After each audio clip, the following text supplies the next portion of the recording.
Hey guys, it's Saf here with another Raid Shadow Legends video, and in today's video we're going to be looking at this new Dungeon Diver event that's just started. The reason why I'm specifically calling this out is it has Prism Crystals going on at the moment for what I would say is quite a good summoning pool. I mean, you've got two of the best kind of defense-based champions, I would say, for Hydra, in the sense that Firrol solves a lot of Hydra problems. You also have a really good Dragon or Agreth champion in terms of Stultus. Also a really good damage dealer for Arena as well if you want to use him. We've got Helikath used in a lot of sort of dungeon content, right? You've got some really good champions here. That's before I've even mentioned Ragash, who is a monster in carrying you through lots of different content. Also got like epics like Seeker, Hoskarol, Morag. You know, they're really good champions in this pool. So getting some Prism Crystals is desirable. Now, we were all sitting here yesterday going, you know, it's not on the Sand Devil. I do want to absolutely make a point about the Sand Devil in a moment, which I'm a bit fuming about, but we'll talk about that in a moment. Let's start with the positives, I guess, first, or maybe not. So we have a Dungeon Diver events right now, which is going to give us 100% more event points from mythical gear. 100%. Now, I've got the old tables, and I have fed this back to Playroom already, but I have the old tables to show you here. And we're going to have a look to see what they mean by 100%, because right now, it's not 100%. It's just not 100%. I don't know where they've got the numbers from. But we can take a look here quickly. So I found this on Reddit. You can see right now the points table here. It's got 25 for a 6-star mythical and 20 for a mythical. So if it's 100% more, you take this number, you multiply it by 2, because I'm going to double it. I'm going to have the one that I've already got, and I want the double the amount. That should give me 40 and 50. That's the amount of points we should get, 40 and 50. But when we come into this table down here, we look down below, it says 40 and 35. Now, the last time I checked, that is not 100%. That's actually 60% of the points. So we're not earning 100% more event points. We're earning 60 event points at the moment. Now, I'm hoping this is just an error, and by the time this video comes out, they've already fixed it. But bit misleading, bit incorrect, not very good. Now, the real question I wanted to answer in this is, with this extra boosted opportunities, whether it be 60% or 100% if they fix it, is it better to be running sort of 10 hard in Ice Golem over something like stage 20 for this upcoming tournament we've got? The upcoming tournament is going to be an Epic Only Ice Golem tournament.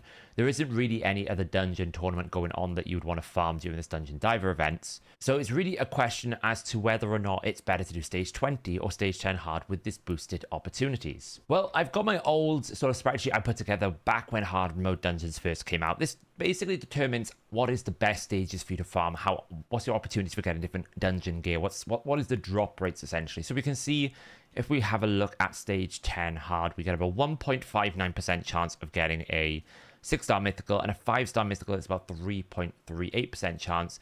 Works out roughly about 4.98%. It's not quite 5% because we always have a 0.5% chance that we get an ancient shard instead of gear. At stage 20, we don't get those. We also get quite low legendary chances as well. So you do get less event points at stage 20, but it costs you less energy. And that's the important thing to point out, right? We're comparing 12.16 to what normally would be, if we put it back to the normal rates, around about 13.57, right? So this event points column. Here's what we want to be paying attention to. This is how many points we get per run. Right now it says that we get 12.16 for stage 20 and 13.57 for stage 10 hard. So that would actually tell you, okay, I should run stage 10 hard. It gives me more points per run. But then you work out what it is per refill, which is the 130 energy division. And we go, well, we get 98.83 for stage 20 because we can run it at 16 energy a run. It's only 88.22 for stage 10 hard. So you're losing about 10 points on your sort of Dungeon Divers run on average per refill, basically per refill. So it's much better to run stage 20 if you want to be more efficient on your events. This also applies the same for tournaments. You can see tournament 17.81.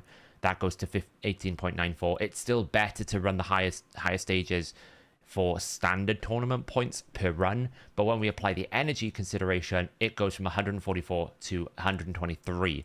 Now, the only difference that I would apply here is turn-based tournaments. It is far better to run the highest stage possible on turn attack tournaments because it is scaled based on the stage that you complete, not the gear that you get out of it. So Absolutely, this only applies to standard dungeon divers and also to standard tournaments, not turn attack. Now, the key question is, if we're to increase this mythical, right? This is the mythical this is a dungeon diver points table. If we're to increase this, what would it do for dungeon divers? So right now, it's currently at 40 and 35. Right, basically about 60% more, right? If I do 1.6, it's 60% more. If I do 20, it's like 70%. It's not even the same equations. It's I don't even know who came up with it. It's 75% and 50%. Now, unless we're adding the two of them together, I don't really know how that's working, but right now it's not 100%. So anyway, if we're to apply these incorrect 100%, then we will see that the numbers change on stage 10 hard to 14.32, and now we're at about 93.07, but it's still not better than stage 20. And in fact, if we take the point requirements here, which is 3,950, this is how many points you need for the Prism Crystals, we put it into the actual comparison, you can see I only need 275 10 hard runs to basically do it at a cost of 5,500 energy. I would need 324 normal runs, but that is only going to cost me about 5,200 energy.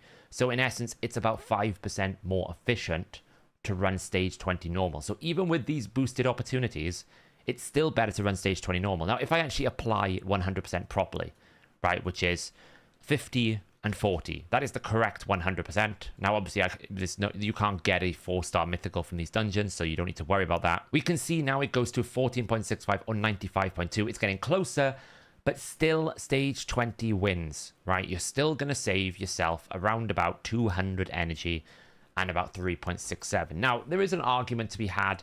It's worth the extra energy to get the better gear. That is a fair argument. And I would say that would be normally the case if you were running any standard team. But you have to run an Epic Only team for your Ice Golem, and that is where the challenge comes into it. When we had the hard mode dungeons, hard mode Ice Golem was one of the key dungeons that significantly changed, right? Ice Spider didn't really change too much. We kind of just modified slightly. Dragon got a little bit more challenging, but again, it didn't really change, right? You just took more poisons, you got an increased attack you had to deal with. And Finite was the other significant change, right? Of the two, Ice Golem and Finite changed the most, because Ice Golem made poisons worthless. You can't poison the boss. So typically I would run, for example, on stage 20 normal here, I could run something like this team, which would be a good poison team. I'd kill the waves, and what we would do then is we would just poison the boss with Venomage, and Venomage will eventually be kind of like the solo.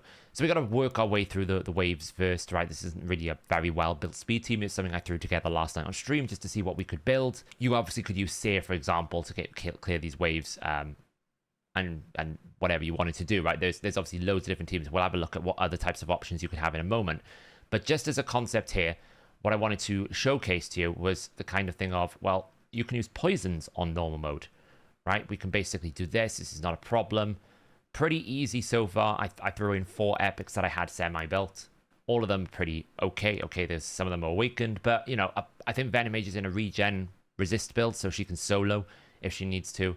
But the idea being, we basically put this team in here, and even if we lose our allies, we will not lose Venomage. She will not die because she is in regen, high resist, solo build. The others are just here to try and speed up the process and also clear the waves. If anything, now this is the advantageous situation to be in, because you just want Venomage to take turns only, because it will speed the run up. You can see what all we're going to do is we're going to kill him with poisons, because the key thing about poisons, it doesn't activate the boss's passive. So once you kill the minions, it should be quite efficient, because all you have to do is keep poisoning the boss. And you can do that pretty quickly. But if I try to run that exact team on 10 hard, you'll see that the poisons do absolutely nothing to the boss. That's if we even get to the boss. Like the stage, the HP numbers have increased. You can see we're barely doing any more damage. So immediately the problem becomes a much more challenging team to build. You've got to basically work twice as hard to be able to, one, clear the waves. And we're actually not going to be able to kill it here because the waves are much harder. So it means that you have to work a lot harder. So we could absolutely bring a Seer with the Laburga, right, just to basically clear these waves out. Now, unfortunately, we can't use any reset champions, so this is very difficult to do regularly. Like, we're going to have to build some sort of control in here, which is why we've got Luria. Luria can put out a freeze sometimes to hopefully means that we don't actually die. Otherwise, we could just get absolutely annihilated here. But we should be all right. right? We can manual this just to show exactly what I mean in terms of how poisons are effectively useless on this boss. Okay, so we get to the boss here. Now, if I try to poison the boss, you can see he's immune. And then we start taking incredible amounts of damage. So that is what happens. So the question really becomes, do you want to spend all of your time and energy trying to find a 10 epic team that's going to work for you, which is possible. It's totally entirely possible. It might not be very quick. Or do you just go back to stage 20 normal and run this through with less energy requirements to get your Prism Crystal? I would suggest, if you absolutely want this Dungeon Divers, you run stage 20 normal. It's just easier. Now, there might be someone in comments here that can say, oh, I found a perfect team, it'll do it in 1 minute. And you probably want to look at maybe something like a burn team for this to make it work, like something like a Geomancer. But when you actually look at how many epics that can burn, the list is not extensive, right? Burns are the way you normally defeat this boss. And if we have a look to see what we've got here, it's like Farrakhan, Geomancer. And Geomancer is probably going to burn the minion before he burns the boss. And it's like, we're not really going to get the value you need here. Like, normally we're using someone like Artak to activate the burns on the boss and the minions at the same time. So you're getting 3 activations. You're going to struggle to do that. You don't really want to bring anything like Mordecai or Skrank because they're just going to die. They're just going to get absolutely annihilated. You're probably going to absolutely have to bring something like an AoE decrease attack to try and stay alive. So that probably means something like a Stag Knight, I would say, is almost essential. Otherwise, it's just not going to live.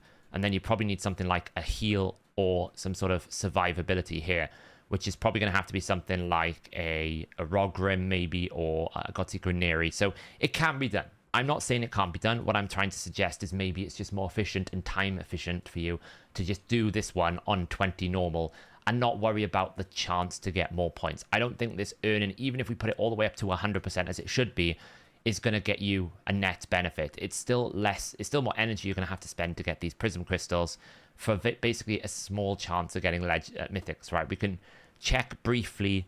I'll just do the quick math here off there. So if we're doing, what is it, the 270 runs on average, then the chances are we're going to be getting, out of 270 runs, maybe 4 6-star mythicals, 4 6-star mythicals, and out of 270 we'll probably be getting 9 5-star.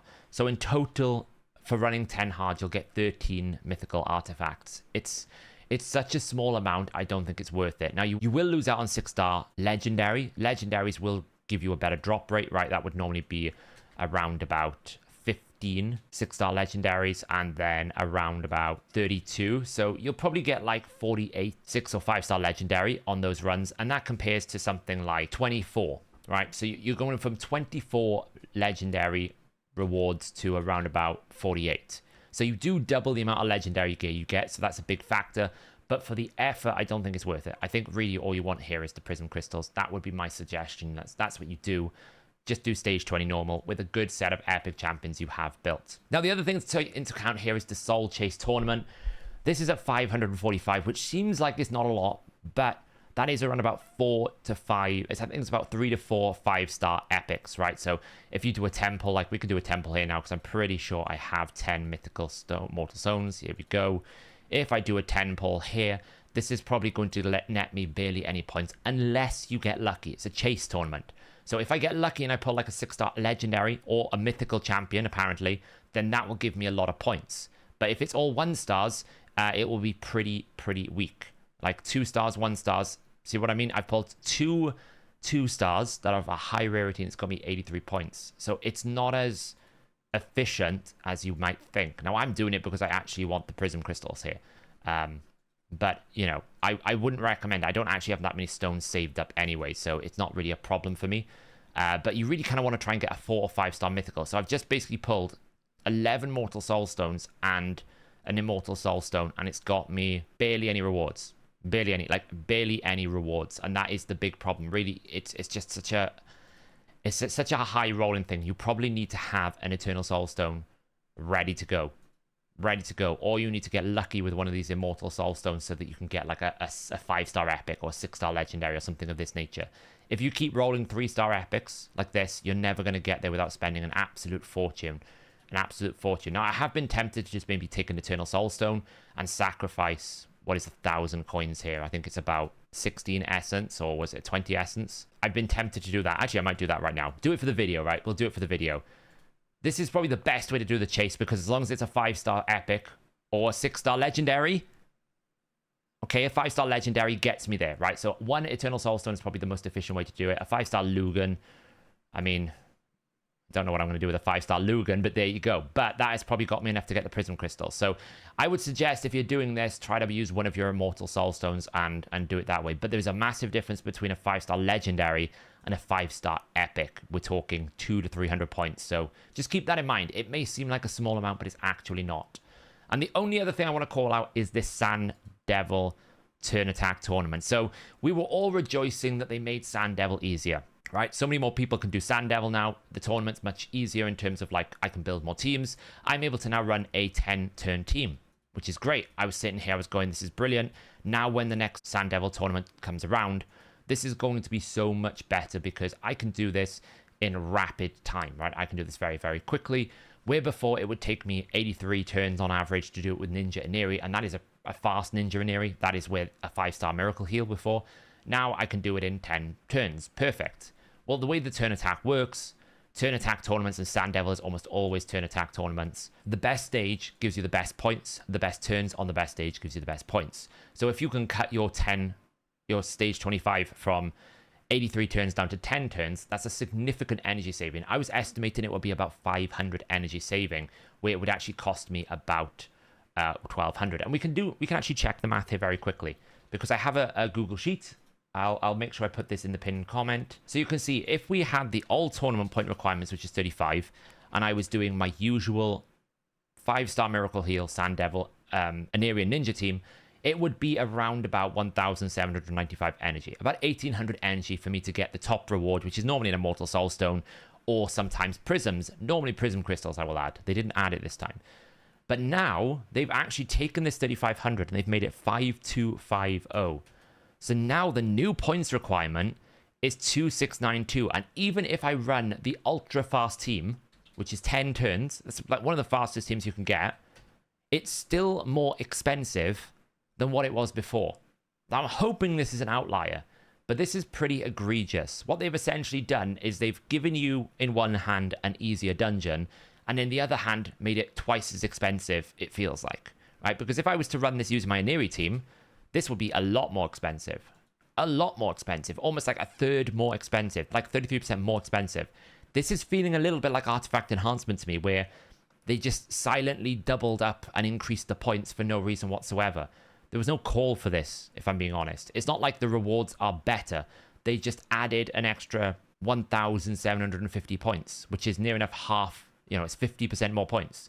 So I'm hoping this is a one-off, but this is pretty disgusting to see when I woke up yesterday to see it. I mean, I did it because I needed oil more than anything else. And Sand Devil turn attacks are normally my go time to actually farm some Sand Devil. I haven't really been going for many of the other events, so I did it, but I did it almost with regret, almost with begrudgingly. I was not happy about doing it. So I hope that is a one-off and we don't see that standard player. I really wouldn't want to do that.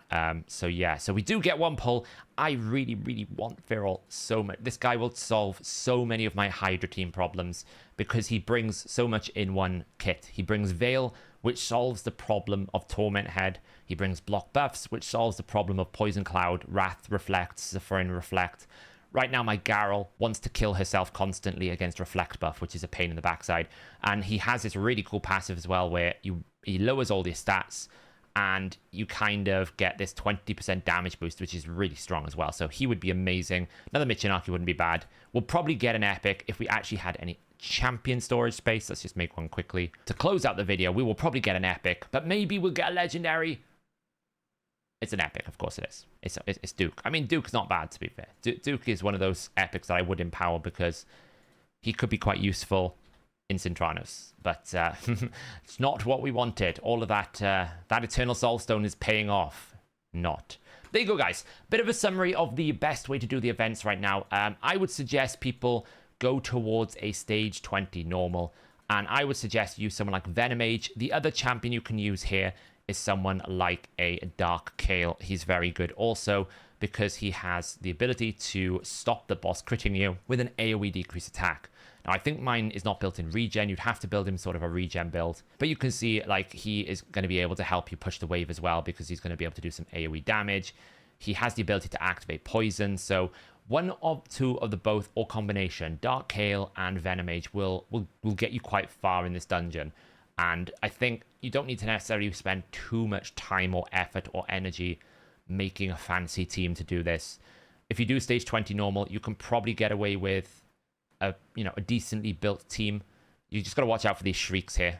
It's actually desirable, for example, that we lose all of our side minions here because it'll be quicker. Because the only downside to having wave clearers actually in your team is they will kill the boss too aggressively, which means that you then end up having to kill the ads multiple times. What we really need to do here is get rid of the ads very quickly and then just focus the boss. But this team here is probably the best one, even though Dark Kale's going to die because he's just helping us push the boss forward. But super unlucky there that we activated his passive. Super unlucky. Normally, as long as none of them have actually got giant, like War Master, you're probably fine. But what he's very good at here is extending the duration of the poisons. He's also strong affinity for stage 20, which is going to make this much easier. We keep hitting the War Master proc, which is fun.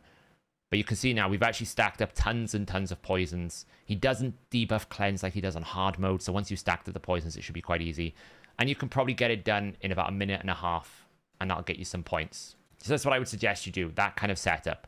There you go, guys. Let me know in the comments below, are you going to be going for any of these events? Are you going for the soul summoning? Are you going for any of these different things? I will say the soul summoning doesn't include any boosted opportunities, so it's probably okay for you to use an Eternal Soul Stone, but I would potentially not do what I did and save these lower tiers because you might need them for a ×2 awakening boost if they drop one. Let me know in the comments below what you're going to be doing, and that is kind of like the breakdown of what I think is the most efficient way, because you want to keep your resource usage low at the moment because we will be getting a fusion in about a week and a half, probably, when the new patch comes out on July 10th with the new clan versus clan system. You want to keep those sort of energy resources and things you're using at a minimum so you don't burn it. I know there's also a 1+1 going on. I'll try my luck with one. I probably won't go for this one unless I get super lucky. I'd rather save my shards at the moment. So there we go. Anyway, guys, thanks for watching. I'll catch you in the next video.